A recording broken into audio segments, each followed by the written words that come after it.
Chào các bạn trở lại với video tiếp theo của kênh Fit Củ Chi. Hôm nay mình nhận được cái con Asus X541 UVK nha các bạn.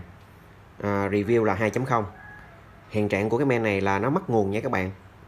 Máy không nguồn. Và mình sau khi mình tháo cái men ra ngoài thì mình phát hiện đây vị trí này nha các bạn. Đó, các bạn quan sát là cái men nó bị mục rất là nhiều nha các bạn. Nó mục nguyên một khu vực luôn. Đây, các bạn quan sát. Cái men này bị mục nha các bạn. Bị một khu vực này. Bây giờ bắt đầu mình sẽ tiến hành, mình sẽ vệ sinh và mình xử lý khu vực này nha các bạn. Xem là cái men có hoạt động được hay không.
Rồi sau một quá trình mình gắn linh kiện và mình câu dây nha các bạn, thì bây giờ mình cho các bạn xem cái thành quả của mình câu xong cho cái con Asus X541 nha các bạn.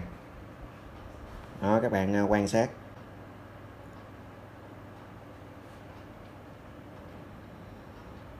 Đó, mình gắn thêm 2 con điện trở nha các bạn, và mình thay mấy cái tụ đó, và mình câu dây nha các bạn. Đó,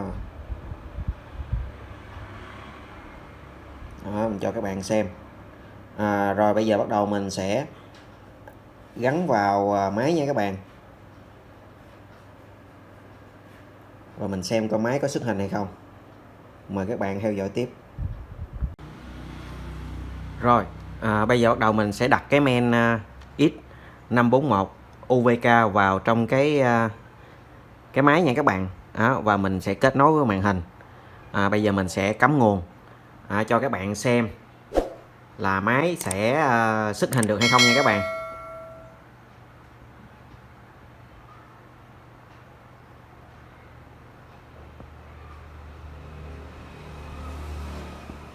Rồi bây giờ mình sẽ tiến hành cắm nguồn nha các bạn. Mình sẽ tiến hành cắm nguồn. Rồi. Đó, đã có đèn rồi nha các bạn. Các bạn quan sát cái đồng hồ dòng. Máy đã có dòng bút nha các bạn. Rồi. Như vậy là màn hình đã lên nha các bạn. Đó, như vậy là cái main đã hoạt động. Ok, để cho cái máy nó boot lại. Rồi, ok.